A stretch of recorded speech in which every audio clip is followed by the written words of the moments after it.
You all kept telling me to visit somewhere completely new, so today we're going further back than ever before. Welcome to ancient India around 2500 BCE.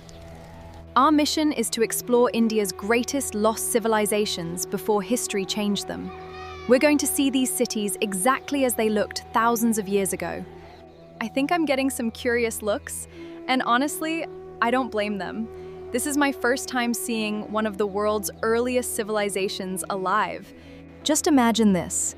These streets existed over 4,000 years ago, and people here had already built an incredibly organized civilization. This is only the beginning. Next, we're heading into one of the greatest cities of the Indus Valley civilization, Dholavira. Welcome to Dholavira. More than 4,000 years ago, this was one of the greatest cities on Earth, and just wait until you see how advanced it really was. Look at this reservoir!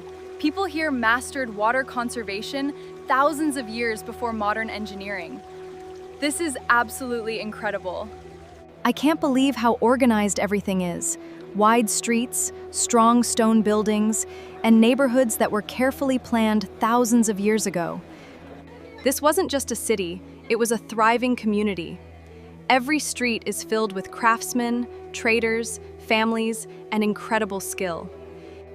Now I understand why Dholavira became one of the greatest cities of the Indus Valley civilization. And somehow, this is only the beginning. I can't believe this. We're standing in one of the world's earliest dockyards. 4,000 years ago, ships from distant civilizations were already arriving right here. These ships weren't just traveling nearby, they connected India with civilizations across the Arabian Sea. This was global trade thousands of years before the modern world. Look at the scale of this warehouse. Every jar, every crate, every seal tells a story about ancient trade. I've just met traders dealing in beads, copper, ivory, and textiles. This city was a commercial powerhouse. Standing here, it's incredible to realize that ancient India was already connected to the world through trade. Next, we're heading to the largest city of them all, Rakhigarhi. This is Rakhigarhi, the largest known city of the Indus Valley civilization. And honestly, it's even bigger than I imagined. Look how straight these streets are. And every neighborhood seems carefully planned. This city was centuries ahead of its time. These craftsmen are making jewelry by hand with incredible precision. Imagine the patience and skill this took over 4,000 years ago. This wasn't just an ancient city, it was home to thousands of people, living ordinary lives, buying food, working, and raising families. Walking through Rakhigarhi completely changes the way you think ancient history. This wasn't a forgotten settlement, it was a thriving city full of innovation and life. Next stop, the world's oldest great university. We've arrived at Takshashila, one of the world's oldest universities.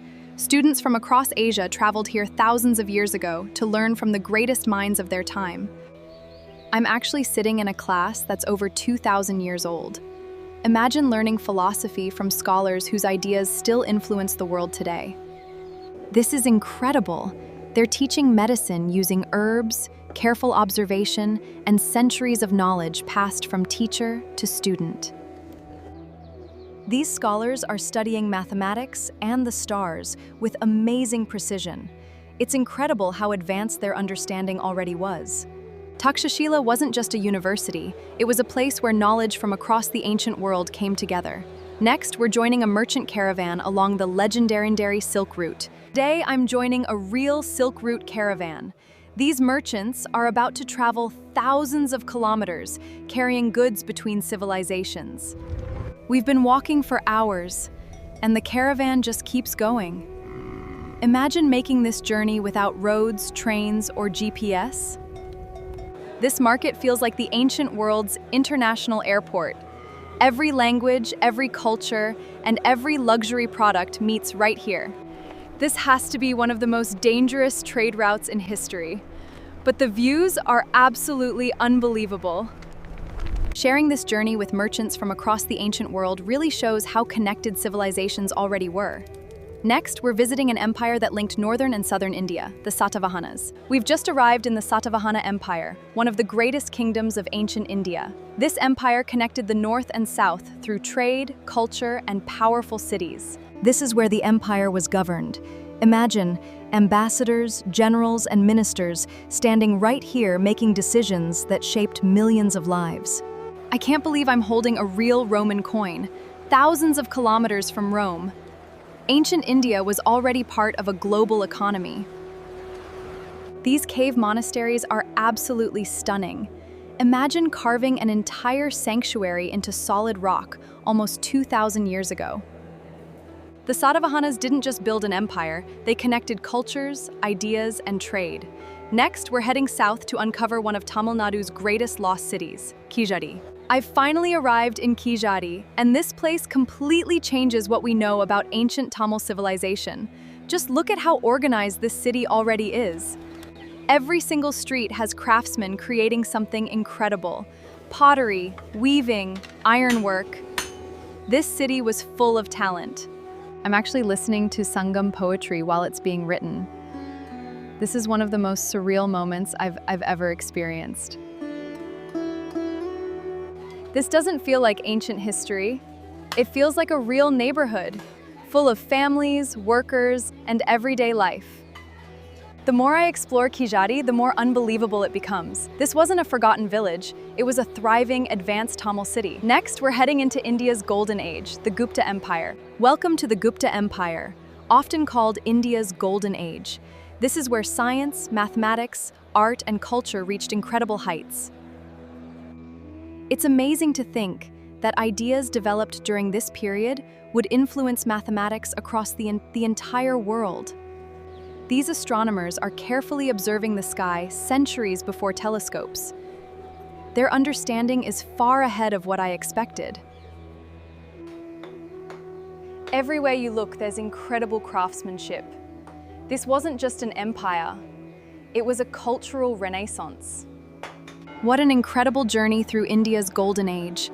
We've witnessed history at its greatest. Now it's time to return to the present and discover what remains. We're back in the present, but after seeing these places alive, I'll never look at these ruins the same way again. Every broken wall here once belonged to a thriving city, filled with people, ideas, and dreams. We explored cities, universities, ports, kingdoms, and empires. Each one left its mark on history. Who knows how many incredible stories are still waiting beneath the ground, waiting to be discovered. India wasn't built by one civilization. Every city, every kingdom, and every empire left its own masterpiece, and together, they shaped the India we know today.